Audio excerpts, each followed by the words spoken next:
Oke semuanya, Pak Kaps nih. Assalamualaikum warahmatullahi wabarakatuh. Salam warahmatullahi wabarakatuh. Oke, ini kita lanjut tutorial yang kedua. Kita wudhu sekarang. Nanti gimana caranya wudhu yang baik dan benar. Nanti dijelasin di sini. Sama tadi udah copot jam tangan, karena jam tangan kita nggak bisa tuh kan. Walaupun jam ganti air juga rada ribet. Nah kalau cincin ini nggak apa kita pakai, karena sunnah tuh dalam wudhu mengoyak-ngoyakan cincin. Nah itu nanti bisa dapat sunnahnya. Oke, kita nggak usah buka, nggak usah lah. Pelang juga nggak usah lah ya, bisa di gini-gini. Kemudian lanjut setelah kita setelah kita gini ya. Dah, kita lanjut aja kali ya wudhu ya. Nih belum dulu iklanannya. Kemudian peci sih bisa aja dipakai kayak gini, cuman ini karena peci ginian harganya rada mahal jadinya. Nanti bisa di sini pada rusak, sayang lumayan soalnya. Peci songkok. Nah, kita wudhu. Pertama yang harus kita perhatiin saat wudhu, kita kalau pakai air itu jangan berlebihan, jadi nggak boleh boros dalam wudhu. Biasanya orang pakai air gini nih, nyala di sini deh. Nah, ini gede, ini jangan begini, atau begini masih terlalu gede, kecilin lagi tuh, gini. Jadi nggak usah wudhu tuh nggak usah banyak air. Tuh, ini aja cukup, kecil. Ini udah cukup banget. Jadi jangan sampai kita boros dalam wudhu. Nah, kemudian sebelum wudhu kita baca doa sebelum wudhu dulu. Jadi kalau kita mau wudhu baca doa sebelum wudhu. Baca doanya gimana? Pas kita nyalain air, kita baca doa nanti. Alhamdulillahilladzi ja'alal ma'a tahura. Jadi segala puji bagi Allah yang telah menjadikan air ini suci, bisa buat berwudu. Nah itu doa sebelum wudu. Jadi di awal itu bukan niat wudu, nanti niat wudu adanya di membasuh muka. Jadi pas kita membasuh muka baru niat wudu nanti. Nah pas di awal itu kita baca doa sebelum wudu. Nah kita lanjut itu ya. Nah, nyalain air pelan-pelan aja. Nah jadi kita cuci tangan. Sebenarnya setiap kalau kita mau wudu kita cuci tangan nih. Nah itu ada doanya, kumur-kumur, ada doanya, hidung ada doanya. Tapi itu terlalu jauh. Nanti kalian baca sendiri-sendiri aja kalau doa ya. Ini yang jelasin cuma tata cara wudu sama penjelasan singkat lah. Nah kita cuci tangan dulu nih pas kita nyalain air. Supaya tangan-tangan kita kotor, biasanya habis bersihin apaan itu kan, ngupil, jadi biar bersih. Oke, kemudian jangan lama-lama tadi cuci tangannya ya, itu tadi sembari ngomong aja. Nah, kemudian kita kumur-kumur.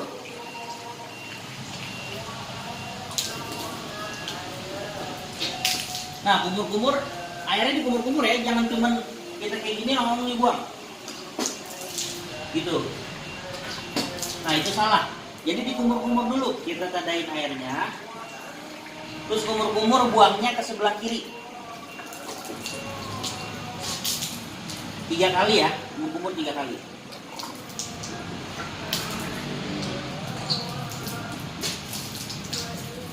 Setelah kumur-kumur, kita membasuh hidung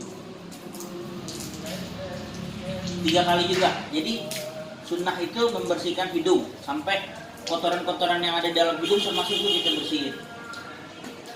Terus selain kita bersihin, kita hirup juga nih air. Jadi udah 3 kali tadi kita hirup air. Itu namanya istinsyak. Istinsyak itu memasukkan air ke dalam hidung. Jadi tujuannya untuk biasanya kalau kita masuk air ke dalam hidung kan suka pusing tuh kepala. Nah itu obat mujarab buat penyakit pilek. Jadi kalau kamu lagi pilek, kalau wudhu masukin air ke dalam hidung aja. Jadi udah masuk, udah kehirup, boleh dibuang.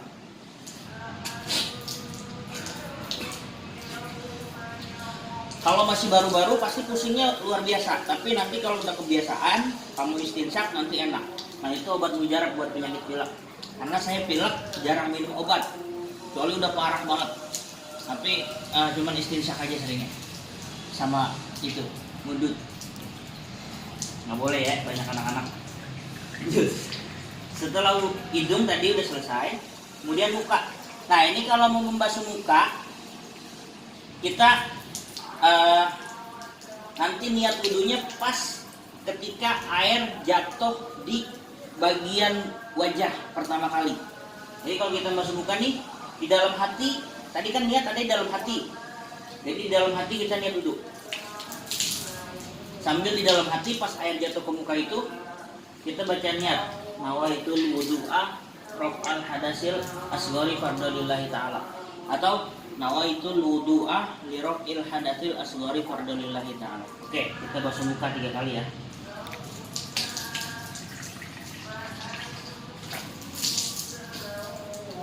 Nah, batas muka itu dari sini tempat tumbuhnya rambut nih, sini daun telinga sampai bawah nih.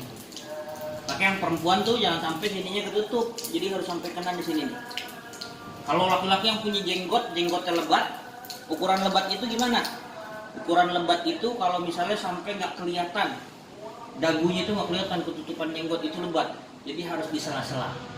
Kalau jenggotnya biasa nih kayak saya nih, nggak panjang, karena saya nggak pakai ini apa, wak doyok. Jadinya biasa aja itu, gini boleh, asal bersihin aja. Oke. Lanjut ya, tadi udah sekali. Ini karena lagi tutorial ya, kita ngomong aslinya makruh. Kalau ngomong wudhu itu nggak batal tapi makruh.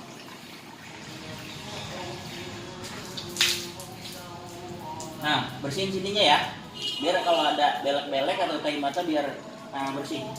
Kemudian yang ketiga,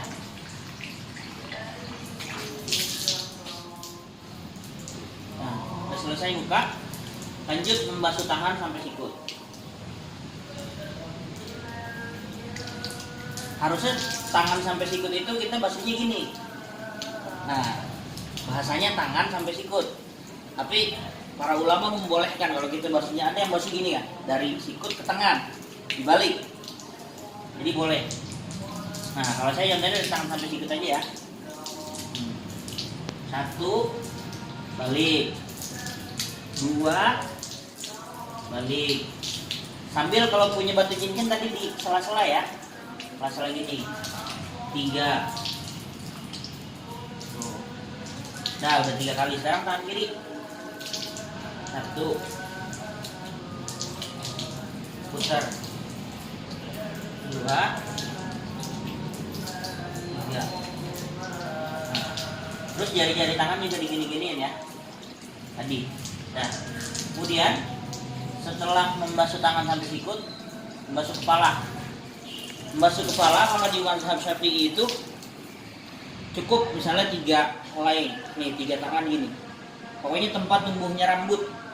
Karena kita menyapu sebagian kepala itu udah rukun, udah sah. Tapi orang biasanya sampai kepala sampai sini. Nah, itu boleh-boleh aja, sunnah.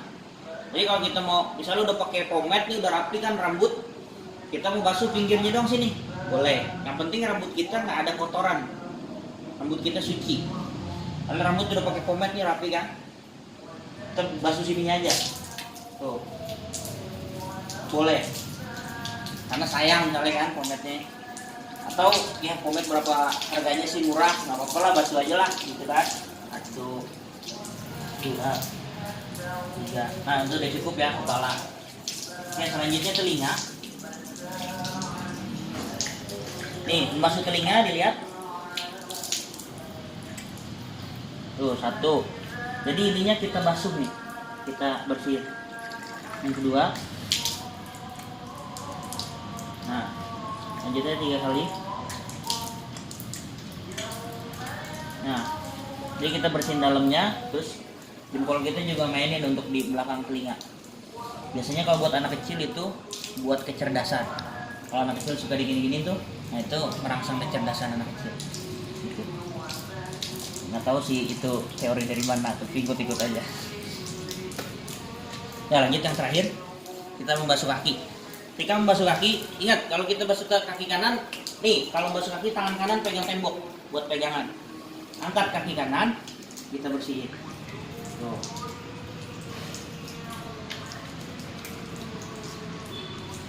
Nah, ini sela-sela jari kaki sunnah kita pakai jari kelingking, kita sela-sela nih.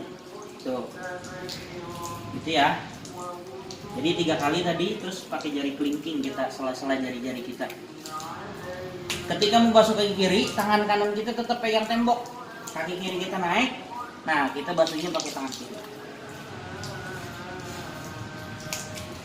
Nah, terus sela-sela jarinya pakai kelingking, nih ya. Tuh, pakai jari kelingking. Nah, udah semua. Terus inget ini, tadi lupa. Ini udah selesai wudhu. Tadi ingetin ya, ada yang kelupaan.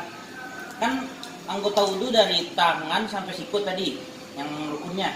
Biasain kita kalau basuh itu dari sikut dilebihin. Jadi jangan cuma sampai sikut aja, karena khawatir nanti belum sampai rukun wudhunya gitu. Atau biasanya di sini kan masih ada yang ini lipatan sini biasanya belum kena. Jadi kita lebihin tuh tadi tuh, pas lagi sini sampai sinilah. Tuh.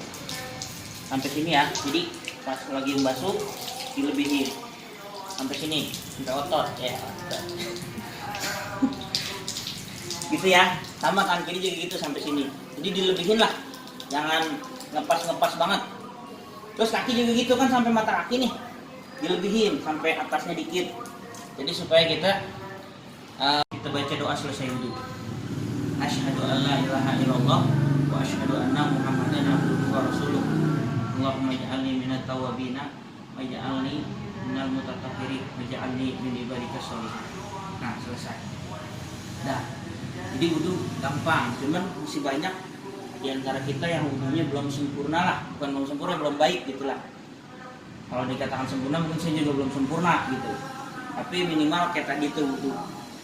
Nah, itulah tadi prosesi praktek tutorial praktek wudhu buat kalian. Apalagi yang mau menghadapi uprak, nah itu contoh wudhu yang baik gitu. Nanti buat para tuan guru biasa yang melihat video saya, mohon maaf, saya juga walaupun guru, saya juga masih belajar, saya juga masih ngaji. Jadi kalau misalnya ada dari saya kesalahan-kesalahan, misalnya wudhunya salah, nggak sesuai sama kitab ini, nggak sesuai sama kitab ini, itu yang saya dapat dari guru saya, dan mohon kalau misalnya ada kesalahan dikasih rujukannya, dikasih tahu gitu. Nah, saya sangat senang dengan kritikan-kritikan dari teman-teman, para guru-guru, para masyayikh sekalian gitu. Makasih ya buat semuanya yang udah bantuin. Rehan, bye. Oke, assalamualaikum warahmatullahi wabarakatuh.